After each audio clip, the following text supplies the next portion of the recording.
En la mecánica de suelos existen lo que son las propiedades índice y que, como su nombre lo indica, son aquellas que nos darán indicio o señal de algo. Y con base a esto y a una adecuada interpretación, podremos visualizar los problemas a los que nos podemos enfrentar en un determinado tipo de suelo, así como las soluciones que podemos adoptar. En este video entonces hablaremos sobre qué son las propiedades índice, cuáles son estas propiedades, cómo se determinan y qué información podemos obtener a partir de ellas.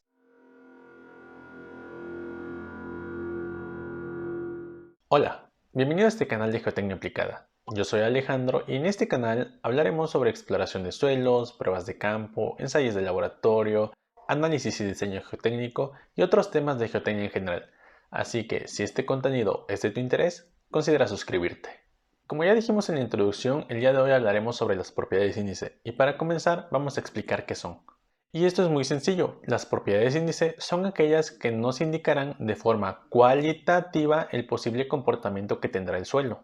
Es decir, nos ayudará a saber qué tan buena o qué tan mala será para nosotros que el suelo que estamos analizando tenga ciertas características. Pasemos entonces a ver cuáles son estas propiedades índice. La primera de ellas, y de las más importantes, si no es que la más importante, es el contenido de agua natural que tiene el suelo tal y como se encuentra en sitio. Y tal es su importancia que a todas las muestras se le determina su contenido de agua, ya sea para aquellas muestras que fueron obtenidas mediante un sondeo de penetración estándar o un pozo a cielo abierto, o también para las muestras inalteradas como las obtenidas en una muestra cúbica o mediante tubos de pared delgada.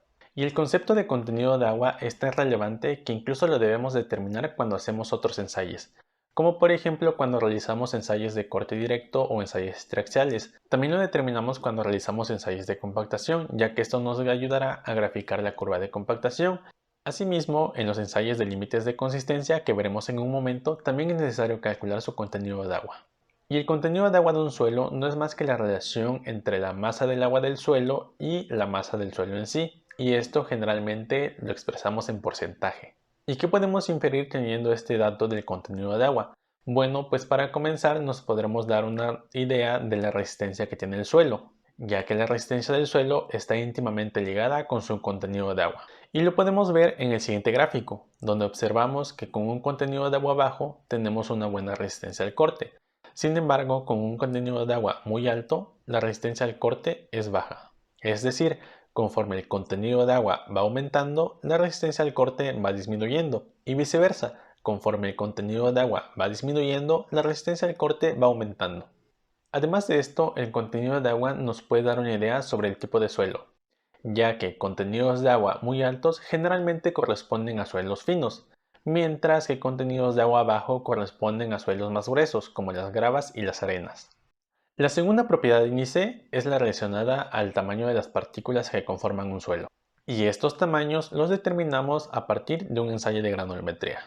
Existen dos formas para determinar la distribución granulométrica. La primera de ellas es mediante tamices, que consiste en pasar el suelo a través de un juego de tamices, los cuales tienen aberturas de diferentes tamaños, de tal manera que las partículas que tengan un diámetro mayor a la abertura del tamiz quedarán retenidas en ese tamiz, mientras que las partículas con un diámetro menor seguirán pasando a través del juego de tamices hasta encontrar un tamiz cuya abertura sea menor a la del diámetro de esa partícula, y en este momento pues también quedarán retenidas. Generalmente las aberturas de estos tamices van desde las 3 pulgadas hasta una abertura de 0.075 milímetros, que corresponde al tamiz número 200. Estos tamaños corresponden a los límites de los suelos gruesos, ya que aquellas partículas cuyo tamaño sea mayor a 3 pulgadas ya son consideradas fragmentos de rocas, mientras que aquellas partículas que pasan a través de la malla número 200 ya es considerado como suelo fino.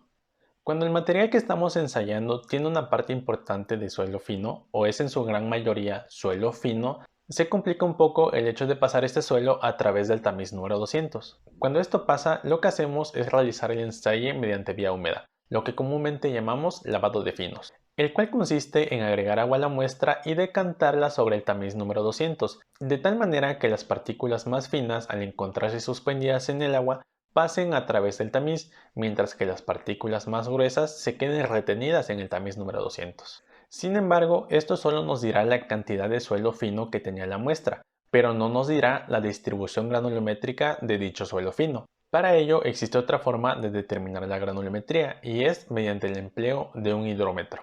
Esto se hace precisamente para la fracción fina del suelo y está basada en la ley de Stokes, la cual nos dice que la velocidad a la cual cae una partícula de forma esférica a través de un medio líquido está en función del diámetro de la partícula y su densidad. Esto quiere decir que para un mismo material las partículas más grandes se sedimentarán más rápidamente, mientras que las partículas más pequeñas tardarán un poco más en sedimentarse. Y una vez realizado cualquiera de estos ensayos, podemos graficar lo que denominamos una curva granulométrica. Y se representa de la siguiente manera.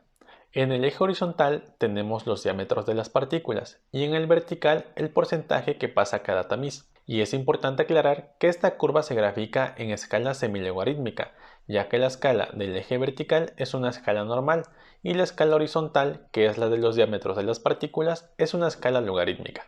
Esto nos permitirá tener una mejor apreciación sobre la distribución de los tamaños de las partículas del suelo. Y con este ensayo granulométrico podemos determinar qué tan bien o mal graduado es un suelo.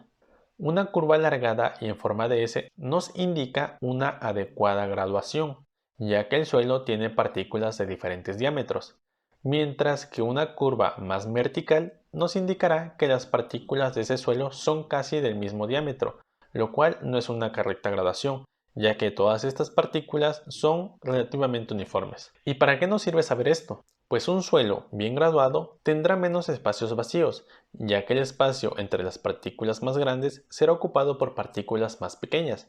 Sin embargo, para un suelo mal graduado, al ser sus partículas de diámetros similares, dejarán más espacios vacíos entre ellas. Y estos acomodos tienen repercusiones en cuanto al comportamiento mecánico e hidráulico del suelo, como por ejemplo en la compactación o en la permeabilidad, e incluso también influyen en la distribución de los esfuerzos. Pasemos ahora a la tercera propiedad índice, que son los límites de consistencia o límites de Atterberg.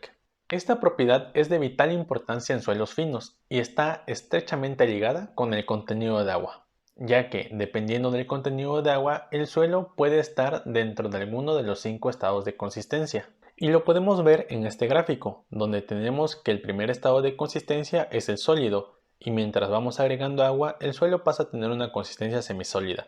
De ahí tiene una consistencia plástica, una consistencia semilíquida y finalmente llega a una consistencia líquida. Asimismo, los límites entre estos estados de consistencia son el límite de contracción, límite plástico y límite líquido. Un suelo con un contenido de agua más allá del límite líquido comienza a tener un comportamiento como un fluido viscoso. Y estos límites o fronteras entre un estado de consistencia y otro son solamente contenidos de agua. Por ello se deben de determinar para cada una de las muestras de interés. Para determinar el límite líquido empleamos una copa de caza grande, mientras que para determinar el límite plástico formamos unos rollitos de ciertas dimensiones y estaremos atentos a observar ciertas características. Una vez que tenemos estos límites y en conjunto con el contenido de agua, que fue la primera propiedad índice que vimos, ya tendremos información muy valiosa, ya que a partir de esto podremos conocer la consistencia en la que se encuentra el suelo en el sitio donde está, y que como vimos que la resistencia está ligada con el contenido de agua, si nuestro suelo tiene un contenido de agua natural menor al límite plástico, podremos esperar una buena resistencia, además también esperamos un buen comportamiento. Sin embargo, conforme nuestro contenido de agua natural del suelo se va acercando al límite líquido, pues nuestra resistencia se desplomará. Además, con el límite líquido y límite plástico podemos obtener el índice de plasticidad, que no es otra cosa que el rango de contenidos de agua donde el suelo tiene un comportamiento plástico, ya que dentro de este rango el suelo puede deformarse sin cambiar su volumen. Por eso, si nuestro contenido de agua natural del suelo cae dentro de este rango, podemos esperar grandes deformaciones del suelo una vez que le apliquemos carga. Y para no dejarlo de lado, el límite de contracción es aquel en el que el suelo deja de cambiar su volumen conforme va perdiendo agua. Hasta este momento llevamos tres propiedades índice: el contenido de agua, la granulometría y los límites de consistencia. La cuarta propiedad índice es el peso volumétrico, la cual es una relación entre el peso de la masa del suelo y su volumen.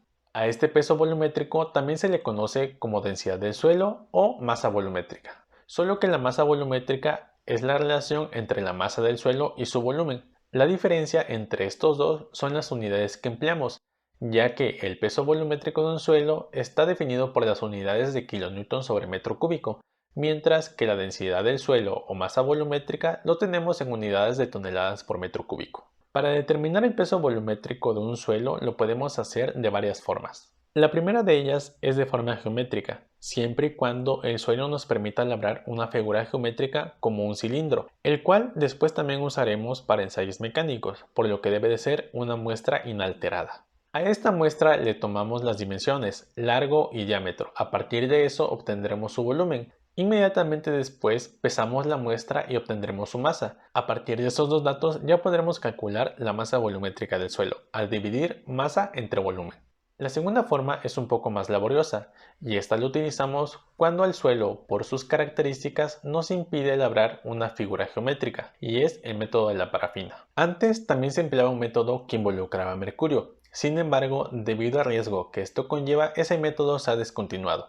Y para aquellos suelos en estado suelto o donde no podemos obtener una muestra inalterada, lo que solemos usar es el método del cono de arena.